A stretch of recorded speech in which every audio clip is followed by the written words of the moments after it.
9 ways to change people without giving offense और arousing resentment। लोगों को उनकी गलती कैसे बताएं बिना उन्हें गुस्सा दिलाए या नाराज़ करें। ये कई बार काफ़ी मुश्किल हो जाता है कि आप सामने वाले को उसकी गलती बता रहे हो और वो बुरा भी ना लगाए, क्योंकि कई लोग इसको अपने सेल्फ एस्टीम के साथ जोड़ लेते हैं।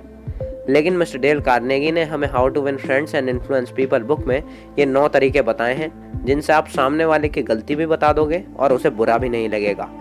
और यही नहीं, ये तरीके हमें अच्छे दोस्त बनाने में भी मदद करते हैं। Chapter 1, begin with honest appreciation.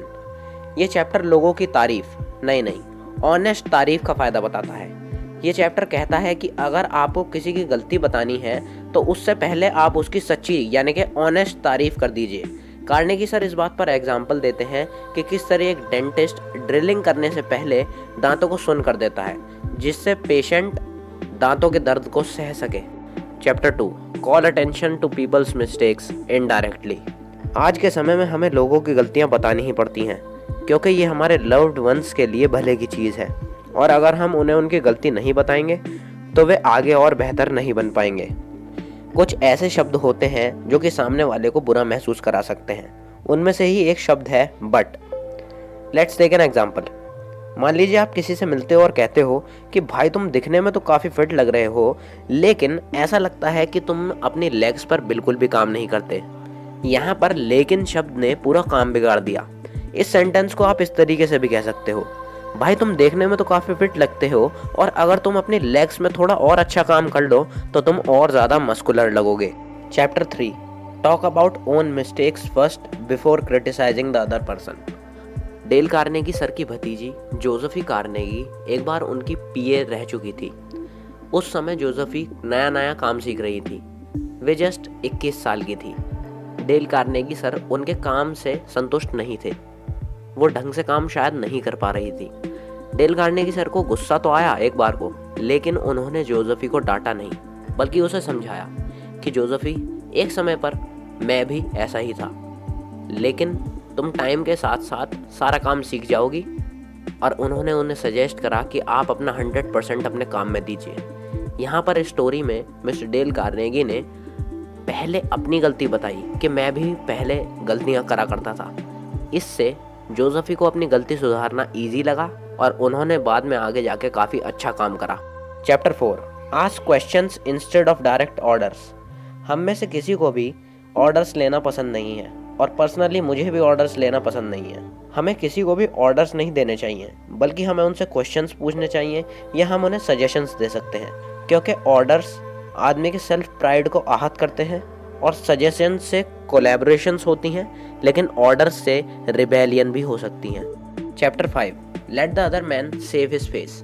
एक बार एम्प्लॉयर को अपनी जॉब से निकालना पड़ रहा था, लेकिन एम्प्लॉयर ने एम्प्लॉय को डायरेक्ट ये नहीं कहा कि यू आर फायर्ड, बट उसने उसे ये कहा कि आप इस कंपनी के लिए एसेट थे, हमारा कॉन्ट्रैक्ट ख़त्म हो रहा है, इसलिए आपको फ़िलहाल इस कंपनी का साथ छोड़ना पड़ेगा, लेकिन अगर हमें फर्दर आगे यही सेम काम करवाना हुआ तो हम सबसे पहले आपको कांटेक्ट करेंगे। इन शब्दों से एम्प्लॉय को ऐसा नहीं लगा कि उसको नौकरी से निकाला जा रहा है। उसके सबकॉन्शियसली माइंड में यही लगा कि उसका कॉन्ट्रैक्ट ख़त्म हो चुका है और इट्स प्रिटी नॉर्मल। इससे एम्प्लॉय अपना कम से कम मुंह दिखाने के लायक तो रहा ही। Chapter 6, praise the slightest improvement and praise every improvement. हमारी छोटी सी तारीफ किसी की लाइफ बदल सकती है। आपको ध्यान है कि आखिरी बार किसी ने आपकी तारीफ करी थी और आपने अपने फील्ड में और बेहतर परफॉर्म करा था। Carnegie famous opera singer Enrico Caruso का एग्जाम्पल देते हैं। वे बताते हैं कि उनके टीचर ने जब वो 10 साल के थे कह दिया था कि तुम कभी गा नहीं सकते। ये तो उनकी मदर थी जिन्होंने उन्हें हर इम्प्रूवमेंट पे प्रेज करा और अप्रिशिएट करा, और तब जाके वो इतने बड़े ओपेरा परफॉर्मर बन पाए। Chapter 7, give the other person a fine reputation to live up to. अगर आप किसी नॉर्मल पर्सन को जानते हो जो कि अपनी फील्ड में काफ़ी एवरेज है और आप उसे अच्छी रेपुटेशन देते हो, तो आप ये नोटिस करना कि वो अपने काम में और अच्छा करता जा रहा है और बेहतर बनता जा रहा है। टॉमी, एक 10 साल का सबसे स्कूल का शैतान बच्चा, बस उसमें ये खासियत थी कि वो पढ़ लिख अच्छा लेता था और उसकी ग्रेस्पिंग पावर बहुत अच्छी थी। एक टीचर जो कि काफ़ी शानदार थी पढ़ाने में, उन्होंने उसे एक अच्छी रेपुटेशन दी। उन्होंने उसे क्लास मॉनिटर बनाया सारे टीचर उससे परेशान थे, लेकिन उन्होंने तब भी उसे क्लास मॉनिटर बनाया और कहा कि टॉमी, मेरी इतनी मदद करो कि इस क्लास को मैं सबसे बेहतर क्लास बनाना चाहती हूँ, क्या तुम मुझे हेल्प करोगे? वहाँ पर टॉमी को एक रेपुटेशन मिली मॉनिटर की, और वहाँ पर टॉमी इतना सुधर गया कि वो क्लास में one of the best topper में आने लगा। Chapter 8, use encouragement make fault seem easy to correct. जब हमारे साथ के लोग हार मानने लगे, उन्हें ऐसा लगे कि वो अब कुछ नहीं कर सकते, उन्हें अपने आप से भरोसा उठने लगे, तो आप उन पे भरोसा दिखाइए और उन्हें ऐसा दिखाइए कि वो अपनी गलती को बहुत ही ईजिली इम्प्रूव कर सकते हैं और एक बेहतर इंसान बन सकते हैं। Chapter 9, make the other person feel happy about doing the thing you suggest. जो भी आप सामने वाले से करवाना चाहते हो, आपको उसे बताना पड़ेगा कि वो काम करने के बाद उसका क्या फ़ायदा होगा, और आपको सामने वाले को ये दिखाना होगा कि जो काम वो कर रहा है वो उसके लिए काफ़ी रेस्पेक्टफुल है। लेकिन ये ध्यान रखिए कि इसमें कोई भी खोट नहीं होना चाहिए, यानी कि ये सब चीज़ें ऑनेस्टली उसे बताई जानी चाहिए। लेकिन मैं आपको सच बताऊं तो इन प्रिंसिपल्स का आपके लिए कोई भी फ़ायदा नहीं है जब तक आप इन्हें अपनी लाइफ में इम्प्लीमेंट नहीं करते। मैंने इस वाली वीडियो में बताया है कि आपको बुक को पढ़ना नहीं है, बुक को जीना है।